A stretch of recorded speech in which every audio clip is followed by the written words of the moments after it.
अस्सलाम वालेकुम। कैसे हैं आप सब लोग? उम्मीद है सब ठीक ठाक होंगे। आज हम अपना लेक्चर नंबर 6 स्टार्ट करेंगे। चैप्टर 12 हमने शुरू किया है, जिसमें हमने लूप के बारे में पढ़ा था। आज उसी को हम कंटिन्यू करेंगे। लूप में हमने पिछले लेक्चर में लूप की डेफिनेशन देखी थी कि लूप किसको कहते हैं। एक स्टेटमेंट या ज़्यादा स्टेटमेंट को जब बार बार रिपीट किया जाए उसको हम लूप कहते हैं। अपनी ज़िंदगी में भी आप कोई काम बार बार करते हैं, सेम काम, तो समझ लें कि ये लूप लगा हुआ है। लूप में मैंने आपको बताया था 3 तरह के लूप होते हैं, जो आपकी बुक में भी लिखे होंगे। While loop, do while loop, for loop. लेकिन चूंकि आपके स्मार्ट सिलेबस में डू वाइल लूप नहीं है, इसलिए हम डू वाइल लूप को डिस्कस नहीं करेंगे। पिछले लेक्चर में हमने वाइल लूप को स्टडी किया था। आज के लेक्चर में इंशाल्लाह हम फॉर लूप को भी हमने स्टडी किया था। आज के लेक्चर में हम नेस्टेड लूप को स्टडी करेंगे। नेस्टेड लूप वाइल का लूप भी हो सकता है। जैसे हमने नेस्टेड इफ़ पढ़ा था कि एक इफ़ स्टेटमेंट के अंदर जब हम एक और इफ़ स्टेटमेंट लिखेंगे तो उसको हम नेस्टेड इफ़ बोलेंगे। इसी तरह जब हम एक लूप में एक और लूप लिखेंगे उसको हम नेस्टेड लूप बोलेंगे। वो लूप वाइल का लूप भी हो सकता है। मतलब वाइल का लूप भी हम 2 दफ़ा जब इस्तेमाल करेंगे, इनर लूप और आउटर लूप, तो वो नेस्टेड लूप कहलाएगा। इसी तरह हम फॉर का लूप भी 2 दफ़ा इस्तेमाल कर सकते हैं, इनर लूप और आउटर लूप, तो वो भी नेस्टेड लूप कहलाएगा। इंशाल्लाह हम आज कुछ प्रोग्राम भी करेंगे। 12.35, 12.36, 12.41, 12.42, ये 4 प्रोग्राम इंशाल्लाह आज हम करेंगे। नेस्टेड लूप को स्टार्ट करते हैं। स्टार्ट करने से पहले हम इसको देख लेते हैं, इसकी डेफिनेशन को देखेंगे, इसका फ्लो चार्ट, इसका सिंटैक्स, इसकी एग्जांपल भी करेंगे। ये सेम आप लोगों ने ऐसे ही करना है जैसे हमने नेस्टेड इफ़ किया था। एक इनर इफ़ होता था और एक आउटर इफ़। इसी तरह यहाँ पे एक इनर लूप होगा और एक आउटर लूप होगा। इनर लूप कोई भी लूप हो सकता है, चाहे वो वाइल लूप हो चाहे फॉर लूप हो। आउटर लूप भी कोई भी लूप हो सकता है, वाइल लूप भी और फॉर लूप भी। ज़रूरी नहीं कि दोनों सेम हो। इनर और आउटर दोनों लूप फॉर लूप हों या इनर एंड आउटर दोनों लूप वाइल लूप हों, ऐसा ज़रूरी नहीं है। क्वेश्चन देखें, what is nested loop, explain with example. Nested loop की पहले डेफिनेशन देख लेते हैं। अ loop within a loop is called nested loop. ठीक है, जैसे हमने इफ़ स्टेटमेंट की डेफिनेशन पढ़ी थी, an if statement within an if statement is called nested if. इसी तरह हम यहाँ पे लूप की डेफिनेशन देखें। A loop within a loop is called nested loop. अब नेस्टेड लूप में क्या होगा, इसके आगे देखें। In nested loops the inner loop is executed completely with each change in the value of counter variable of outer loop। ये line बहुत ज़्यादा समझने वाली है। इसका ये मतलब है कि जो इनर लूप होगा वो कम्प्लीटली चलेगा, मुकम्मल। मतलब आपने उसकी लिमिट लगाई होगी, स्टार्टिंग कंडीशन दी होगी और एंडिंग कंडीशन दी होगी। फ़र्ज़ करें आपने लूप को 1 से 5 तक चलाना है, तो जो इनर लूप है वो पूरा चलेगा। कितनी दफ़ा चलेगा और कब तक चलेगा? जब तक कि आउटर लूप की कंडीशन जो है वो ट्रू रहेगी। जैसे ही आउटर लूप की कंडीशन जो है वो चेंज होगी, इनर लूप फिर चलेगा। जैसे ही आउटर लूप की कंडीशन फिर चेंज होगी तो इनर लूप अगेन चलेगा। इसकी एग्जांपल जब हम करेंगे तो आपको समझ आ जाएगा। फ़िलहाल इतना जहन में रखें कि आउटर लूप 1 दफ़ा चलेगा, इनर लूप मुकम्मल चलेगा, आपने उसको 5 दफ़ा चलाना है या 10 दफ़ा। फिर आउटर लूप 1 दफ़ा चलेगा, इनर लूप फिर 5 दफ़ा चलेगा। आउटर लूप 1 दफ़ा चलेगा, इनर लूप फिर 5 दफ़ा चलेगा। इस तरह से इसकी वर्किंग होगी, अगर हमने 5 की लिमिट वहाँ पे सेट की होगी तो। आगे इसकी डेफिनेशन देखें। The nesting can be done up to any level.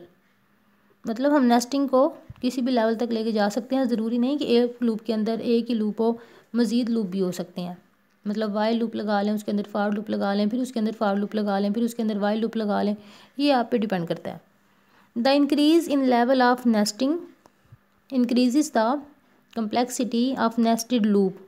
लेकिन वो बता रहा है कि जब आप 2 लूप की बजाय 10-12 लूप इस्तेमाल करेंगे या 4-5 लूप इस्तेमाल करेंगे तो क्या इंक्रीज़ हो जाएगा? कम्प्लेक्सिटी। उसको समझना, उसकी वर्किंग करना मुश्किल हो जाएगा। Any loop can be used as inner loop of an other loop. जैसे मैंने आपको पहले बताया कि आपकी मर्ज़ी है, आप इनर लूप चाहे वाइल को रखें चाहे फॉर लूप को रखें, और आउटर लूप भी आपकी मर्ज़ी है, चाहे वाइल लूप यूज़ करें चाहे आप फॉर लूप का इस्तेमाल करें। For example, while loop can be used as outer loop and for loop can be used as inner loop in nested loop. Same definition जो मैंने आपको अभी बताई। इसका सिंटैक्स देखें। The syntax of nested loop is as follows. आपको ये square bracket नज़र आ रही है, यहाँ पे इन्होंने दोनों फॉर लूप का इस्तेमाल किया है। ये हमारी मर्ज़ी है कि हम फॉर लूप का इस्तेमाल करें या वाइल लूप का इस्तेमाल करें। फॉर लूप को इस्तेमाल किया गया, ये सारा क्या है, आउटर लूप। ये यहाँ पे इसकी स्टार्टिंग ब्रेसिस है और एंडिंग ब्रेसिस। इनर लूप ये वाला है, इतना, ठीक है। इनर एंड आउटर लूप को मिला के क्या बनेगा, नेस्टेड लूप। ये इसका सिंपल सा सिंटैक्स है। यहाँ पे फॉर लूप का इस्तेमाल किया गया, इनर भी और आउटर भी, तो इस वजह से ये वन लाइन स्टेटमेंट आपको नज़र आ रही है, वन लाइन सिंटैक्स। ये यहाँ पे इसकी स्टेटमेंट है। स्टेटमेंट मल्टीपल हो सकती हैं, ये हमने पढ़ा था पहले भी। स्टेटमेंट एक इस्तेमाल करें, मल्टीपल स्टेटमेंट, ये आपको ऐसे लिखा हुआ नज़र आ रहा है। इसका यही मतलब है कि एक से ज़्यादा स्टेटमेंट का इस्तेमाल किया जा सकता है। अब यहाँ पे इसकी एग्जांपल देखें। एग्जांपल बहुत मज़े की है। एग्जांपल अगर आपको समझ आ गई तो आपको समझ लें इसका सिंटैक्स और जो इसकी डेफिनेशन मैंने भी पढ़ाई वो आपको समझ आ गई। और अगर आपको एग्जांपल समझ आ गई तो अगले जितने भी प्रोग्राम हैं वो आपको करने में मज़ा आएगा, इंटरेस्टिंग प्रोग्राम है वो। अब देखें, दो वेरिएबल लिए यहाँ पे आई और जे के नाम से। आउटर लूप हमने लगाया। आउटर लूप में हमने आई को स्टार्ट किया 1 के साथ, और आई की वैल्यू कहाँ तक जाएगी, less than equal to 2 I plus plus. मतलब जो आउटर लूप है वो चलेगा 1 से शुरू होगा और 2 तक चलेगा, 1 और 2, मतलब 2 दफ़ा, क्योंकि स्टार्टिंग कंडीशन 1 है और एंडिंग कंडीशन वो 2 पे ख़त्म हो रहा है। ये आपको नज़र आ रहा है ना यहाँ पे। अब इनर लूप पे आ जाते हैं। इनर लूप भी क्या है, वो 1 से शुरू हो रहा है लेकिन उसकी एंडिंग कंडीशन क्या है, 3, मतलब वो 3 दफ़ा चलेगा। अब चलेगा कैसे, इसकी वर्किंग देखें। यहाँ तक तो आपको समझ आ गई ना कि जो आउटर लूप है वो 2 दफ़ा चलेगा और इनर लूप 3 दफ़ा चलेगा। ये इस कंडीशन पे बेस करता है, ठीक है। अब यहाँ पे प्रिंट क्या होगा, प्रिंट होगा आउटर। आउटर में हम वैल्यू लगाएंगे आई की, यहाँ पे प्रिंट होगा इनर, और इनर पे वैल्यू लगाएंगे जे की। ये जो आउटर या इनर यहाँ पे भी लिखे हैं, इसे आपने लिखे हुए से परेशान नहीं होना। ये बताया गया है बेसिकली कि आउटर लूप जब चलेगा तो क्या आउटपुट आएगा, इनर लूप जब चलेगा तो क्या आउटपुट आपको मिलेगा। सबसे पहले यहाँ पे देखें, आई और जे की वैल्यू, आई को स्टार्ट किया 1 से, इनिशियलाइजेशन, आई की कंडीशन को चेक किया जाएगा, I less than equal to 2, yes condition हो रही है ट्रू। जैसे ही कंडीशन ट्रू होगी लूप आपका ये यहाँ पे आ जाएगा कंट्रोल। अब यहाँ पे जे की वैल्यू को चेक किया जाएगा, जे की वैल्यू है 1, कंडीशन को चेक करेंगे, जे लेस दैन और इक्वल टू 2, 3, कंडीशन हो गई ट्रू। जैसे ही कंडीशन ट्रू होगी तो प्रिंट एफ की जो स्टेटमेंट है वो लिखी जाएगी आउटर। यहाँ पे आउटर लिखा गया, आउटर के बाद आगे है डी, और ये वाला डी आई की वैल्यू को प्रिंट करेगा। आई में था 1 तो यहाँ पे 1 लिखा गया। इसके बाद है इनर, यहाँ पे इनर लिखा जाएगा, और ये वाला जो डी है जे की वैल्यू को इस्तेमाल करेगा। जे था 1 तो यहाँ पे 1 लिखा जाएगा। जैसे ही ये सारा काम होगा इसकी वैल्यू को इंक्रीज़ किया जाएगा। पहले हम यहाँ से यहाँ पे आए, यहाँ पे चले गए, फिर आगे प्रिंट एफ पे आए।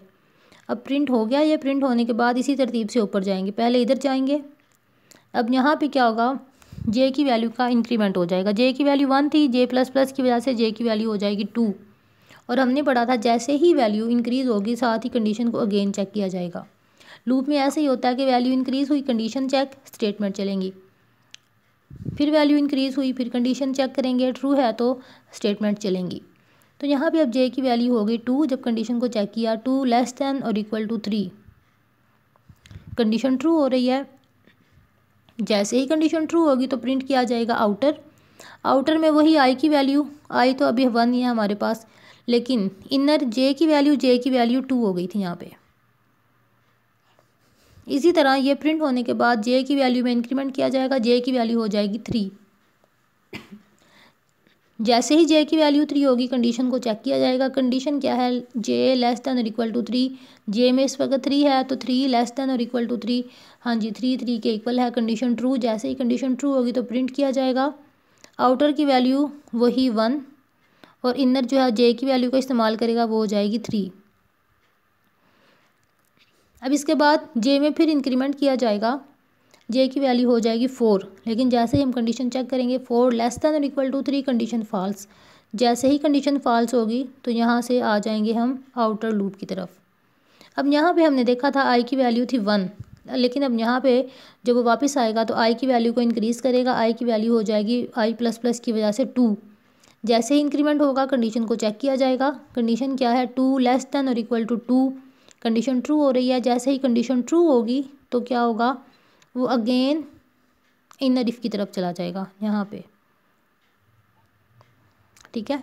इनर इफ़ क्या होगा, वही आई की वैल्यू जे की वैल्यू 1 से शुरू करेगा, जे लेस दैन और इक्वल टू 3, कंडीशन है ट्रू, और फिर यही 30 चलेगी। आउटर की वैल्यू अब यहाँ पे आई की वजह से 2 लिखी हुई आएगी और जे की वैल्यू फिर वही 1 2 3, ठीक है। इस तरह से इसकी वर्किंग होगी। मतलब पहले आई की वैल्यू में एक दफ़ा आई की वैल्यू 1 2 3 दफ़ा में सेम रही, लेकिन जे की वैल्यू चेंज होती रही 1 2 3, क्योंकि जे जो है वो इनर लूप के साथ है। इनर लूप मैंने आपको बताया वो कम्प्लीटली चलेगा। जब वो एक दफ़ा चलेगा फिर आउटर लूप की वैल्यू इंक्रीज़ होगी। जैसे ही आउटर लूप की वैल्यू मतलब आई की वैल्यू इंक्रीज़ हुई तो यहाँ पे आउटर के साथ 2 लिखा हुआ आपको नज़र आ रहा है, 2 2 2, 3 दफ़ा क्यों, क्योंकि जो इनर लूप है वो फिर 3 दफ़ा चलेगा, 1 2 3। अब अगर फ़र्ज़ करें आउटर लूप की वैल्यू जो है वो एक दफ़ा और इंक्रीज़ होती और यहाँ पे कंडीशन 2 की जगह 5 लगी होती तो क्या होता, फिर आउटर लूप की वैल्यू यहाँ पे हो जाती 3 दफ़ा 3 लिखा हुआ था और इनर लूप फिर 3 दफ़ा चलता 1 2 3। फिर आउटर लूप में लिखा हुआ था 4 4 4 और इनर लूप फिर चलता 1 2 3। आउटर लूप में लिखा हुआ था 5 5 5 3 दफ़ा और इनर लूप फिर 3 दफ़ा चलता 1 2 3। इस तरह से इसकी वर्किंग होती है। मतलब 3 लाइनों से ही आप इस प्रोग्राम का जो आउटपुट है वो 6 लाइनें आप शो करवा रहे हैं ना, यहाँ पे देखें तो यही 3 लाइनें, बस यहाँ पे कंडीशन चेंज कर दें आप, यहाँ पे 3 की जगह 5 लगा दें और यहाँ 3 की जगह कुछ और लगा दें तो ये आपका आउटपुट पूरे पेज पे आ जाएगा। तो लूप का ये फ़ायदा होता है कि बहुत ज़्यादा स्टेटमेंट आप सिर्फ 2 लाइनों में कवर कर सकते हैं, और 2 लाइनें भी इसलिए क्योंकि हमने यहाँ पे फॉर लूप का इस्तेमाल किया है। प्रोग्राम देखें 12.35, बहुत आसान सा प्रोग्राम है। इसमें आपको जो पेपर में आएगा ये या टेस्ट में या जैसे भी आपको इतना प्रोग्राम दिया जाएगा कि ये वाला आउटपुट शो करें, तो आपने बाकी का प्रोग्राम लिखना होगा। हैश इंक्लूड वगैरह वगैरह ये ऐसे ही आ जाएगा, गेट सी एच हर चीज़। हमने सिर्फ दरमियान वाले पे फोकस करना है। हमने प्रिंट क्या करवाना है, 1 2 3 4 5 और 6 रोज़ है। कॉलम कितने हैं, 1 2 3 4 5 6, 6 ही कॉलम है। 6 रोज़ और 6 कॉलम, तो इसलिए यहाँ पे 2 वेरिएबल ए आई और जे दोनों को वैल्यू दे दी लेस दैन और इक्वल टू 5 और यहाँ लेस दैन और इक्वल टू आई। क्यों दी, ये कंडीशन को समझाने के लिए आपको वर्किंग करना पड़ेगी। वर्किंग के लिए ज़रूरी है कि आप कापी पेंसिल साथ लेके बैठें और इसको समझें। अब इसमें भी यही होगा, आई और जे की वैल्यू, आई की वैल्यू पहले है 0, कंडीशन को चेक किया जाएगा। जैसे ही कंडीशन ट्रू होगी यहाँ पे आपका लूप आ जाएगा, आपका जो कंट्रोल है। अब जे की वैल्यू क्या है, 0 क्यों, क्योंकि हमने यहाँ पे 0 शो करवाना है। और कितनी दफ़ा ये चलेगा, ये एक दफ़ा चलेगा आई, क्योंकि आई की वैल्यू 1 है। जितनी आई की वैल्यू होगी उतनी दफ़ा लूप चलेगा। आई की वैल्यू 2 है तो 2 दफ़ा लूप चलेगा। आई की वैल्यू 3 होगी तो लूप 3 दफ़ा चलेगा। आई की वैल्यू जैसे जैसे इंक्रीज़ होती जाएगी लूप आपका चलता जाएगा। और प्रिंट क्या होगा, जे को जे से मल्टीप्लाई करें। जे क्या था इस वक्त 0 को 0 से मल्टीप्लाई करेंगे, यहाँ पे 0 शो हो जाएगा। इसके आगे और कुछ भी नहीं है, इस वजह से हमने यहाँ पे ये वाली कंडीशन लगाई। ये आपने इसकी वर्किंग करनी है और जो समझ नहीं आएगा आपने मुझसे पूछना है। और यहाँ पे ये आपको नज़र आ रहा है न्यू लाइन पे जाने के लिए प्रिंट ऐप में डबल कोटेशन में \n का इस्तेमाल किया गया। अब ये न्यू लाइन पे आ जाएगा। जैसे न्यू लाइन पे आएगा वो इसको इंक्रीज़ करेगा। जे आई की वैल्यू 0 थी, 0 से वो 1 पे लेके आएगा। फिर यहाँ पे ये कंडीशन चलेगी। ये चलने के बाद 2 दफ़ा ये प्रिंट हो जाएगा 0 और 1। फिर वो न्यू लाइन पे जाएगा, फिर 0 1 4 प्रिंट हो जाएगा। क्योंकि पहले आई की वैल्यू 0 थी, 0 को 0 से मल्टीप्लाई करें 0, फिर आई की वैल्यू 1 हो गई, 1 को 1 से मल्टीप्लाई करेंगे 1 आएगा, फिर आई की वैल्यू इंक्रीज़ होकर 2 हो जाएगी, 2 को 2 से मल्टीप्लाई करेंगे 4, आई की वैल्यू हो जाएगी 3, 3 को 3 से मल्टीप्लाई करेंगे 9, ऐसे ही 4 को 4 से मल्टीप्लाई करेंगे 16 एंड 25। और ये 25 तक इसलिए चलेगा क्योंकि यहाँ पे 5 कंडीशन है, बल्कि आपने यहाँ पे देखना है कि ये 25 तक जा रहा है, तो इसके लिए हमें 5 लगाना ज़रूरी है यहाँ पे, क्योंकि पेपर में तो आपको ये चीज़ आएगी सारी, बाकी प्रोग्राम आपने लिखना होगा।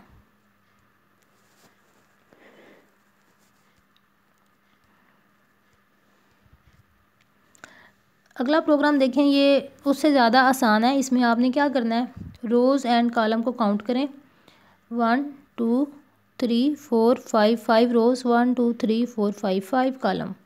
तो आसान सा प्रोग्राम है। 2 वेरिएबल लें, दोनों की स्टार्टिंग कंडीशन रखें 1, दोनों की एंडिंग कंडीशन रखें 5, और प्रिंट क्या करवाना है, स्टैरिक ही आपको नज़र आ रहा है, और न्यू लाइन। बस 4 लाइनों में प्रोग्राम ख़त्म हो जाएगा। 12.41 देखें, इसमें भी ट्रायंगल बनी है, जैसे हमने पहले वाला प्रोग्राम किया उसमें ट्रायंगल बनी थी, लेकिन इसमें जो ट्रायंगल बनी है वो बनी है स्टार से, स्टेरिक सिंबल इस्तेमाल हुआ है। और यहाँ पे देखें रोज़ कितनी है, 1 2 3 4 5 रोज़ हैं, और पहले मैं एक दफ़ा प्रिंट करवाया, फिर 2 दफ़ा, 3 4 एंड 5। तो यहाँ पे भी 2 वेरिएबल, लूप में हमेशा 2 वेरिएबल इस्तेमाल होंगे, क्यों ये नेस्टेड लूप में, क्योंकि हमने एक वेरिएबल लेना होता है इनर लूप के लिए, एक वेरिएबल लेना होता है आउटर लूप के लिए, तो 2 वेरिएबल तो लाजमी। लूप वाले भी हम तीसरा प्रोग्राम ये कर रहे हैं, और तीनों में हमने देखा है कि 2 वेरिएबल का इस्तेमाल हुआ है। पहले वाले को 1 से स्टार्ट करके 5 तक लेके जाएं, क्योंकि हमने 5 कम से कम ये रोज़ बनानी है। उसके बाद जे को ले जाएं आई तक, जैसे हमने पिछले वाले प्रोग्राम में किया, मतलब जो पहला प्रोग्राम हमने किया था। स्टैरिक सिंबल को प्रिंट करवाएं और न्यू लाइन पे चले जाएं। 4 लाइनों का प्रोग्राम है, आसान सा। इसकी प्रैक्टिस करें, रजिस्टर पे इसकी वर्किंग के लिए रफ पेज बना लें, इसकी वर्किंग करें। समझ नहीं आता तो मुझसे पूछें। ये प्रोग्राम करने बहुत ज़रूरी है। आपको पता है कि बच्चों का जो स्पेशल एग्ज़ाम हुए हैं उसमें बहुत से बच्चे फ़ेल हुए हैं, क्योंकि उन्होंने सोचा कि कोविड-19 की वजह से हो सकता है कि पेपर बहुत आसान आ जाए और हमें ऐसे ही पास कर दिया जाए, लेकिन बहुत से बच्चे हैं जो फ़ेल हुए हैं। तो आप लोग भी ज़ाहिर अभी पता नहीं कैसे आगे हालात होते हैं, अपनी तैयारी मुकम्मल रखें। अगर कुछ समझ नहीं आता तो आप मुझसे पूछें। लास्ट प्रोग्राम करते हैं। ये सेम टू सेम वही ट्रायंगल है जो भी हमने पीछे देखी, लेकिन इसका एंगल इन्होंने चेंज किया हुआ है। पीछे वाले में इस तरह से ट्रायंगल थी, ठीक है, और अब आगे वाले में जो ट्रायंगल है वो इस तरीके की है। तो ये सेम टू सेम वही है कि अब यहाँ पे हमने 5 से स्टार्ट करना है और 1 तक आना है। क्यों? क्योंकि ऊपर 5 स्टार हैं, फिर 4 स्टार, फिर 3 स्टार, फिर 2 एंड फिर लास्ट पे 1 स्टैरिक सिंबल। तो इसलिए हम 5 से स्टार्ट करके 1 तक आएंगे, और यहाँ पे आपको ये वेरिएबल एस एंड 5-1 ये नज़र आ रहे हैं, ये आपने करने हैं। इनकी वर्किंग करें, क्योंकि ये आप जब तक इसकी वर्किंग रजिस्टर पे करके नहीं देखेंगे आपको तब तक ये समझ नहीं आएगा। इसकी वर्किंग करें, इसकी पिक्स बना के मुझे सेंड करें। जहाँ से जो चीज़ समझ नहीं आ रही मुझसे पूछें। हमारा आज का इतना ही एजेंडा था। थोड़ा सा काम है ये, और थोड़ा सा काम भी इसलिए क्योंकि इसके बाद आपका जो चैप्टर है वो कंप्लीट हो जाता है। आप लोगों ने अपनी असाइनमेंट में ये 4 प्रोग्राम लिखने हैं और मुझे सबमिट करवाने हैं। आज के लेक्चर के हवाले से अगर आपने कुछ पूछना है तो आप मुझसे पूछ लें। किसी भी किस्म का जो आपके प्रोग्राम से रिलेटेड क्वेश्चन हो आप मुझे मैसेज करें, मैं आपको उसका रिप्लाई करूँगी इंशाल्लाह। हमारा आज का एजेंडा कंप्लीट हो जाता है। ओके जी, अल्लाह हाफिज़, अपना ख्याल रखिएगा। Have a nice day.